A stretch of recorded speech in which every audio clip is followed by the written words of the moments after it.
They rewrote the Constitution in 1899. They made it a commercial constitution. Mm-hmm. We have two constitutions. The original ones we have is gone. Well, we're gonna talk about that too. And you turned me on to some documents which I found really interesting, because I was aware of the conspiracy theory that human beings in America, American citizens, are not considered by the country legally to be free citizens. They are considered to be corporations. Each one is a corporation, and then you turned me on to, no, actually, you're considered a piece of cargo. Yes. That can have liens placed against it. That was in 1700 with the birth certificate. Birth, from the maritime terms, is insurance on the shipping. That was in 1700. So basically, America is allowed to, because of what you're saying, the way that the corporate structure of America is set up, and the fact that we are considered legally to be cargo, they can actually take out loans against our perceived value. Yes. And they are perceiving our value said to be around $1 million per citizen, something like that? That's the Siskiyou Act. Okay. Now, in 1933, FDR sold us into the international bankers to pay off the Depression, and we became a chattel on the loan, and they said, what are you putting against the loan? I'm putting the American people up and their faith in this country. Okay. So everybody born with a birth certificate becomes a commercial corporate entity. Right. And they are the insurance against the debt. I'm pretty sure everybody in America has a birth certificate at this point, at least if you're born in the country, with the obvious exception of Obama. He doesn't have one, apparently. Well, the thing, the birth certificate is forced upon you by the hospital, right? Because they believe the birth certificate is necessary, right? But there is a form that you could get out of the Social Security system, but you got to do it before you're 18 years old. But nobody tells you about it. But you could drop out of the Social Security system. But then again, you can't have a bank account. But then again, you're not going to collect Social Security. You're not a citizen of the corporate America, USA Incorporated. So there, no driver's license, no bank accounts, no mortgages. And what you're talking about is actually called becoming a solvent citizen, right? Yes. Okay, but this is a route that you never actually pursued yourself. I am as close to a solvent citizen as you could get. Okay. But I know people that are solvent citizens. Mm-hmm. They've been there for 40 years. Mm-hmm. They don't drive. They don't have a bank account, and they live in way back in the old days. But they're not part of the corporation. See, I don't understand why anybody would do that. To me, it's kind of like, ending up in the most colorful, fascinating sandbox in the entire playground with the best toys, and you just wound up there by chance. I was born in the United States of America. Look at all the cool toys we have in this sandbox. That's awesome. And then somebody's like, hey, you got to share your toys. And they go, well, nope, I'm following my own rules now. And I'm not going to play with any of the toys. Why would you want to be in the best sandbox in the playground if you're not going to play with any of the toys? It's called freedom. Is freedom more important than toys? Sent to the IRS and the Social Security Administration.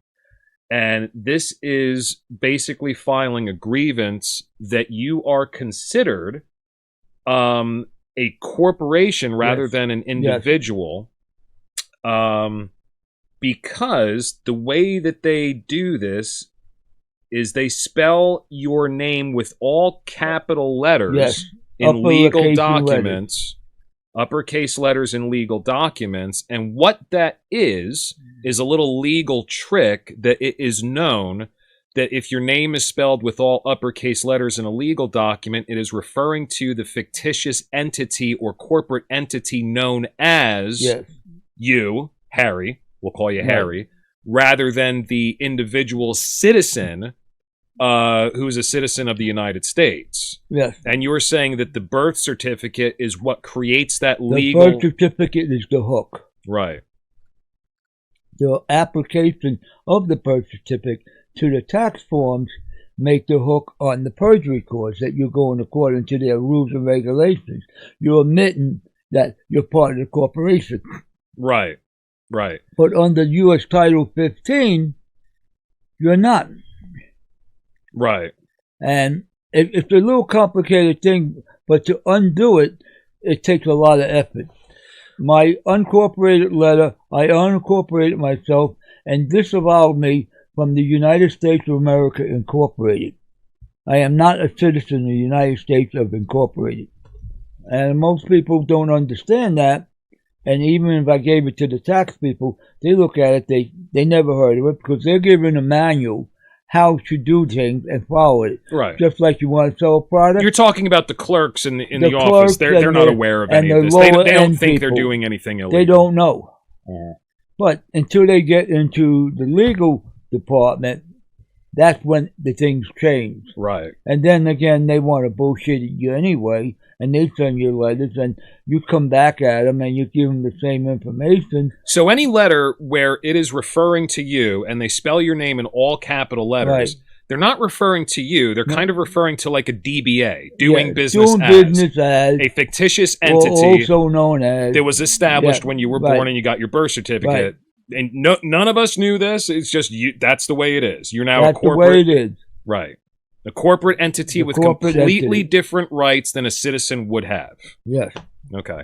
So you become part of a corporation. Now talk to me a little bit about Admiralty law. Admiralty law has the American flag with the royal fringe on it, that when you walk into a courtroom, you're like walking into a military tribunal or a captain's mast. Now, I've heard that that's why you have to walk through this little door that's about hip high to approach the bench. It represents walking onto a ship. Right. And that's why the flags in the courtroom always have gold fringe, is to represent that they are operating under Admiralty law. Or maritime law, maritime correct? Law. Right, okay. Yeah, so how'd you get around that? Because you did battle them in court. How did you get around that legality? Well, I pissed off a lot of judges. I tell you what. I'll bet you did. And then they asked me, it's just like my friend Alan in court right now. He's not going along with the rules because they got the yellow fringe, and he's doing what I taught him. Right. And so far, it's been over a year before they charge him with anything. And they don't want to give him a trial. They don't want to give him a jury trial. They want the oath, him to give an oath to the judge, because the judge works under the Crown. Because remember, it's the Bar Association, the lawyers, and the judge was a member of the bar. Right. And the judge has a bond, and it's not a United States constitutional court. It's an admiralty court. And he reminded the judge of that.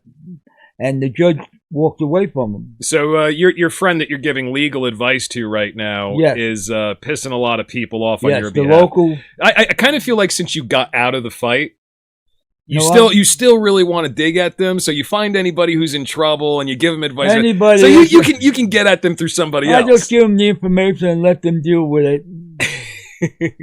but you take a certain amount of pleasure in the fact that your buddy's pissing these people off. Lawyers and judges. Well, what about the millions of dollars of bombs we bombed in Vietnam? Sounds very profitable. On Ho Chi Minh Trail.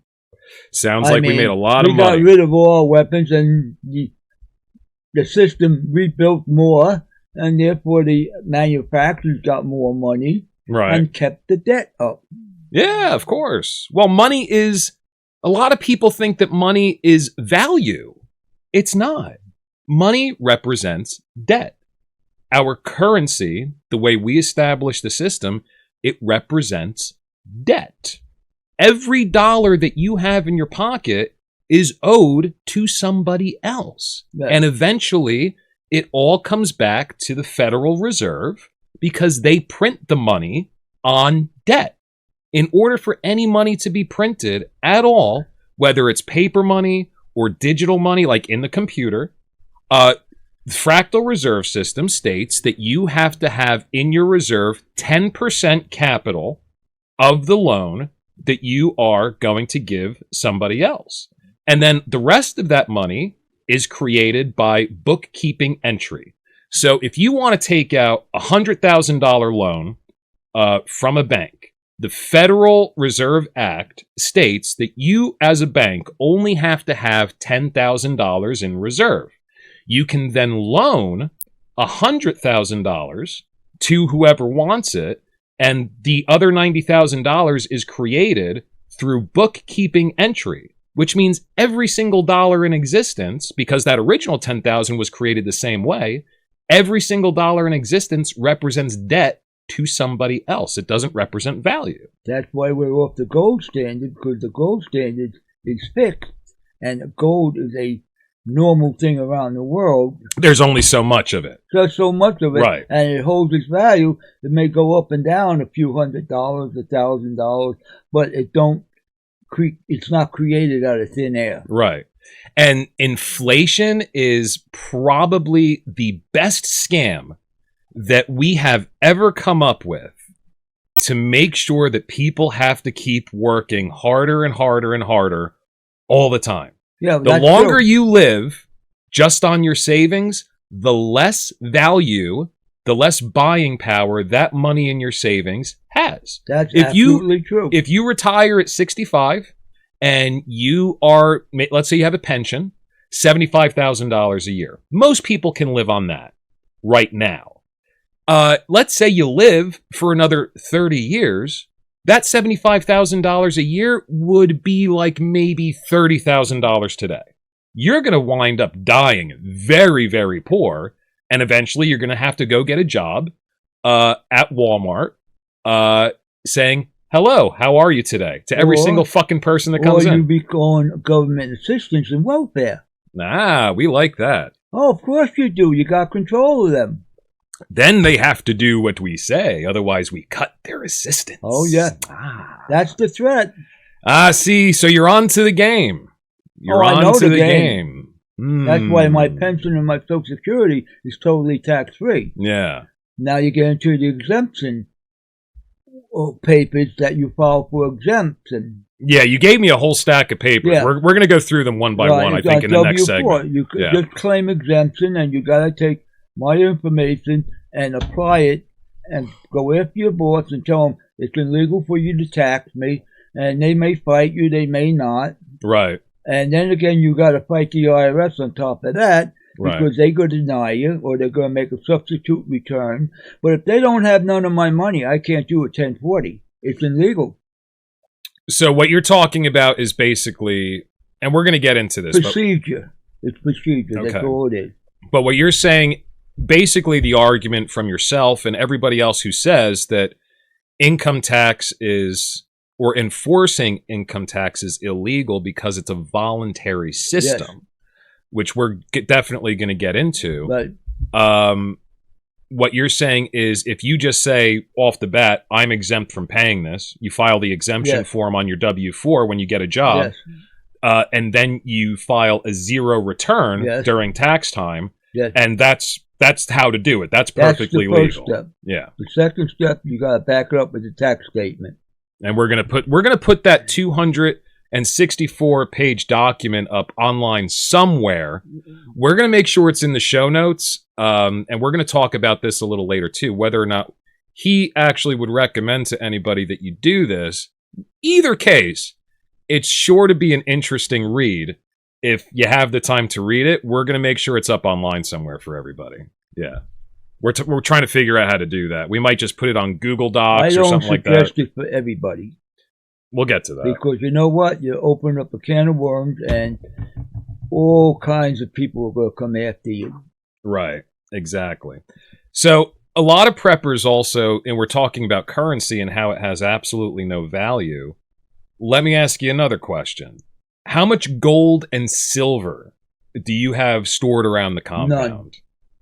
Why do you have no gold and silver? I don't believe in gold and silver. But if currency loses its value, I mean, you're really thinking like the end of the world's going to come. Yeah. Why wouldn't you have gold and silver to trade? 25,000 rounds of ammo and 43 guns. I got trade items. I got food. Food is a trade item. That's what Kissinger said in 1986. So you're thinking the actual means of survival will become valuable, not gold and silver. No. Gold and silver Barter is system. yeah. Someone is watching.